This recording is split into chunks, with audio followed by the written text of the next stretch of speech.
देखिए स्टूडेंट, बहुत important question है। यदि 8 की पावर 133 को 6 से भाग किया जाए तो शेषफल क्या रहेगा, शेषफल क्या बचेगा। ऐसे ही प्रश्न बार बार कॉम्पिटिटिव एग्जाम में पूछे जाते हैं। देखिए सबसे पहले हम 8 की यूनिट का पता लगाएंगे। ये देखिए 8 की पावर 8 गुना 8 गुना 8 गुना 8 गुना 8। तो एक नंबर पे क्या पोजीशन होगी, 8 एकम 8 यानी 8 ही आएगा।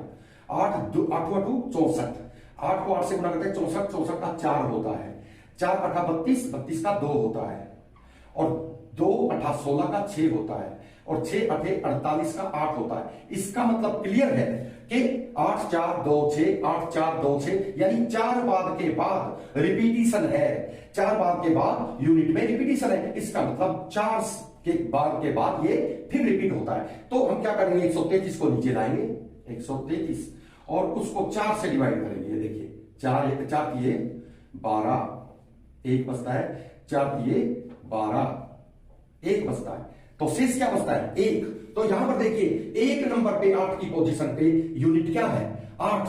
तो 8 को अगर आप 6 से भाग करेंगे तो 8 को 6 से भाग करेंगे तो क्या शेष बचेगा, 2 शेष बचेगा। यही हमारा आंसर है स्टूडेंट्स।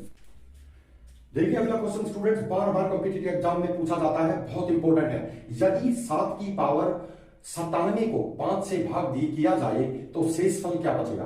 देखिए स्टूडेंट्स सबसे पहले हम 7 की यूनिट का पता करते हैं। देखिए कैसे, देखिए 7 गुना 7 गुना 7 गुना 7 गुना 7। देखिए 7 एकम 7, यहां 7 आता है, 7 7 49, 49 का 9 यहां आता है 2 नंबर पे, 9 7 63 का 3 यहां पर आता है, और 3 7 21 का 1 यहां पर आता है, और 1 7 7, 7 फिर रिपीट हो जाता है। इसका मतलब 7 की यूनिट में हमेशा 4 के बाद बदली होगी, चेंज हो जाएगा। 7 9 3 1, 7 9 3 1, 7 9 3 1। इसका मतलब 1 2 3 4, 97 को हम 4 से डिवाइड करेंगे। ये देखिए अगर हम 97 को 4 से डिवाइड करते हैं तो 96 तक ये कट जाता है, और 1 यहां पर शेष बचता है। देखिए अगर हम 1 नंबर पे जाते हैं तो 1 नंबर पे देखिए यहां पर क्या है, यहां पर 1 नंबर पे 7 है।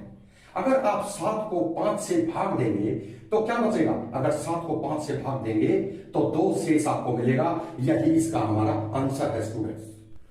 देखिए स्टूडेंट्स बहुत ही इंपॉर्टेंट प्रश्न है, बार बार पूछा जाता है। एक बार समझ में आ गया तो बिल्कुल शॉर्टकट है, ये आपको मैं बता देता हूं। देखिए कहता है गुणनफल 122 की पावर 173 में इकाई का अंक क्या होगा। देखिए हम सबसे पहले इस 2 की तरफ ध्यान देते हैं, इकाई वाले 2 की तरफ।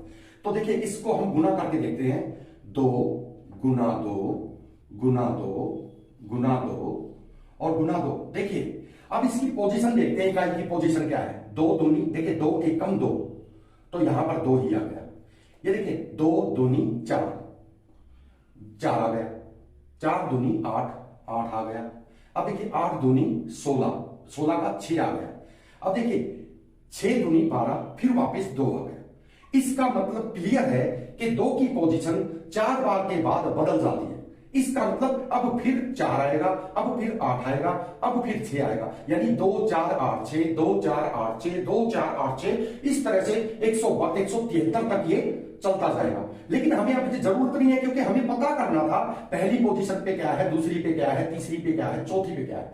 अब देखिए ऊपर हमें पता चल गया कि 4 बार के बाद 1 2 3 4 के बाद रिपीट हो रहा है, तो हम सीधा इस 173 को 4 से डिवाइड करेंगे। देखिए 4 चौक 16, 1 4 दिए 12। इसका मतलब अब यहां क्या बच गया, यहां भाग देने पर 1 शेष बचा है। इसका मतलब 1 शेष बचा है। देखिए 173 को 4 से भाग दिया तो केवल 1 शेष बचा, तो 1 नंबर पे यहां पर क्या है, 2, तो इकाई का अंक 2 होगा।